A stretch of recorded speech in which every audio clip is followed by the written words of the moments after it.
Welcome to American Black Journal. I'm Stephen Henderson. My first guest made headlines when he purchased Aretha Franklin's only remaining Detroit home for $300,000. The historic mansion is located on Hamilton Road near 7 Mile next to the Detroit Golf Club. The Queen of Soul originally bought the 6,200 square foot house in 1993. However, it's sat vacant for the past 10 years and will require a pretty major renovation to restore its original beauty. Joining me now is the new owner of the home, Anthony Kellum of Michigan-based Kellum Mortgage. Welcome to American Black Journal. Thanks for having me. I'm excited. Yeah, so that's a really cool thing to have done. You bought one of Aretha Franklin's homes.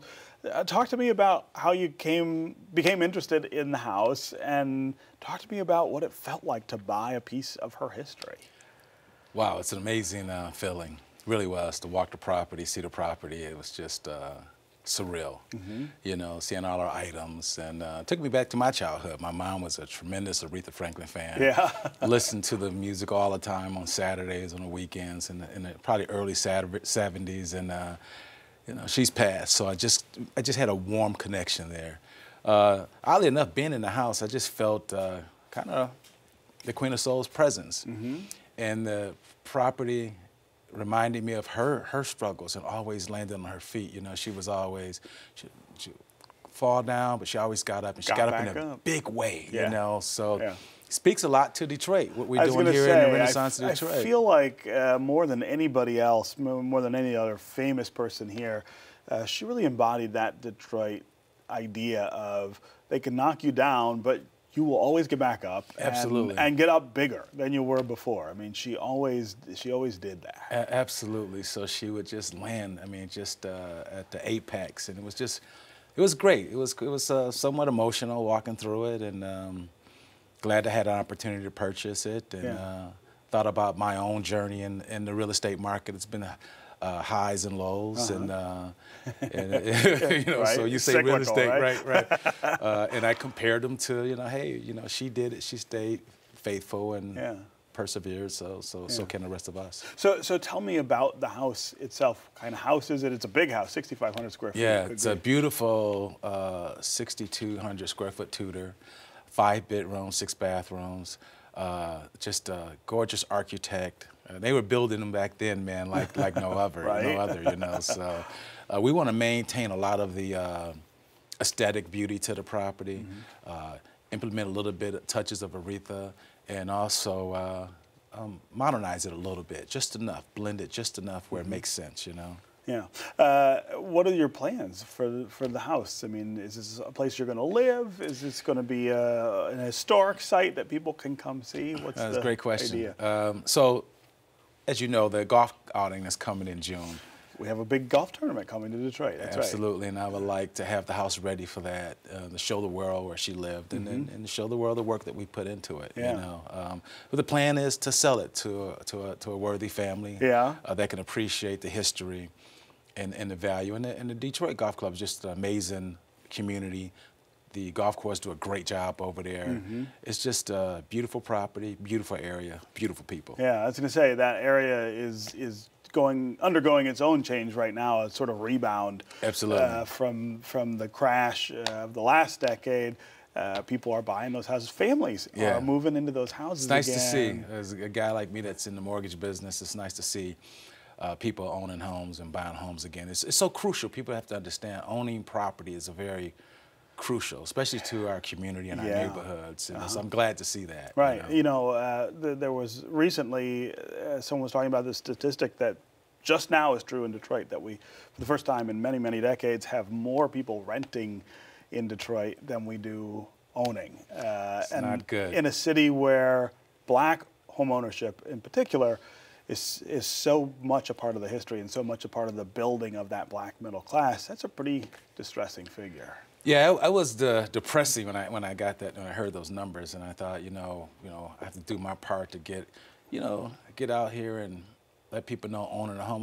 My dad told me, hey, when you get out of college, become an adult, buy a house. That's the American dream. Right. You know, the American dream is home ownership. So Detroit is doing a lot of wonderful things, and people are into the renting and the condos downtown. That's a wonderful thing. And but we got to somehow marry our neighborhoods in order to have a strong, sustainable city. We got to have home ownership. Right. Got to have people owning, investing. in the city, paying property taxes, improving the schools, improving the neighborhoods.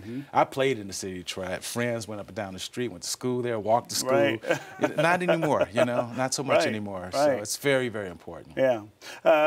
This house, Aretha Franklin owned a lot of houses around Metro Detroit at different times.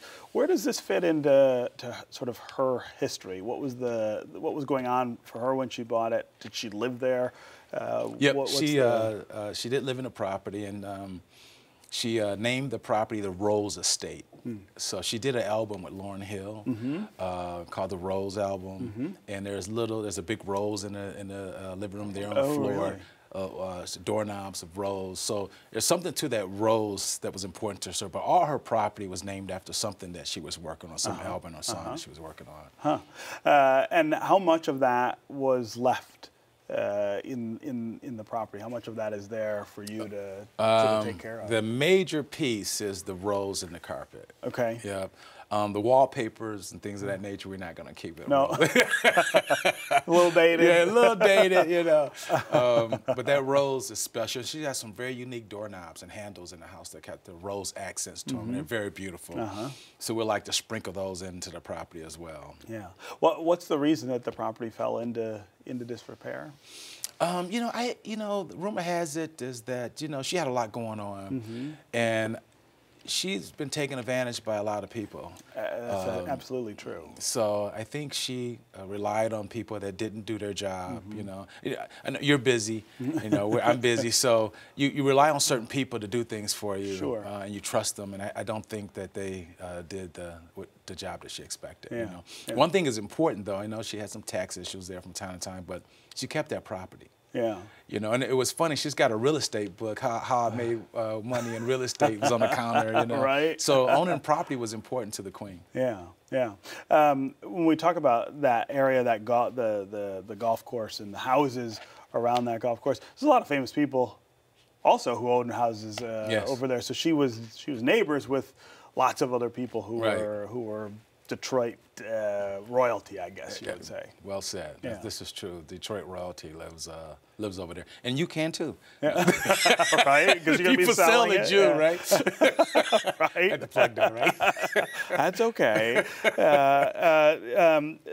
You said that a lot of her belongings were still in the house when you bought it. What are you going to do with all of those? So they moved, when we did our walkthrough, her furniture, the house was fully furnished, pictures of a lot of Motown greats, magazines and things of different area.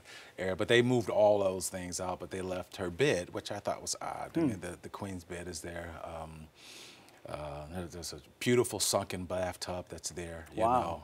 So we're going to incorporate those. The bed, not so much. We're trying to figure out what we're going to do with that. Yeah. But it's wild to walk in there and see her bed, the bed she actually slept in. Yeah. Wow. That is something. Yeah. It's nice.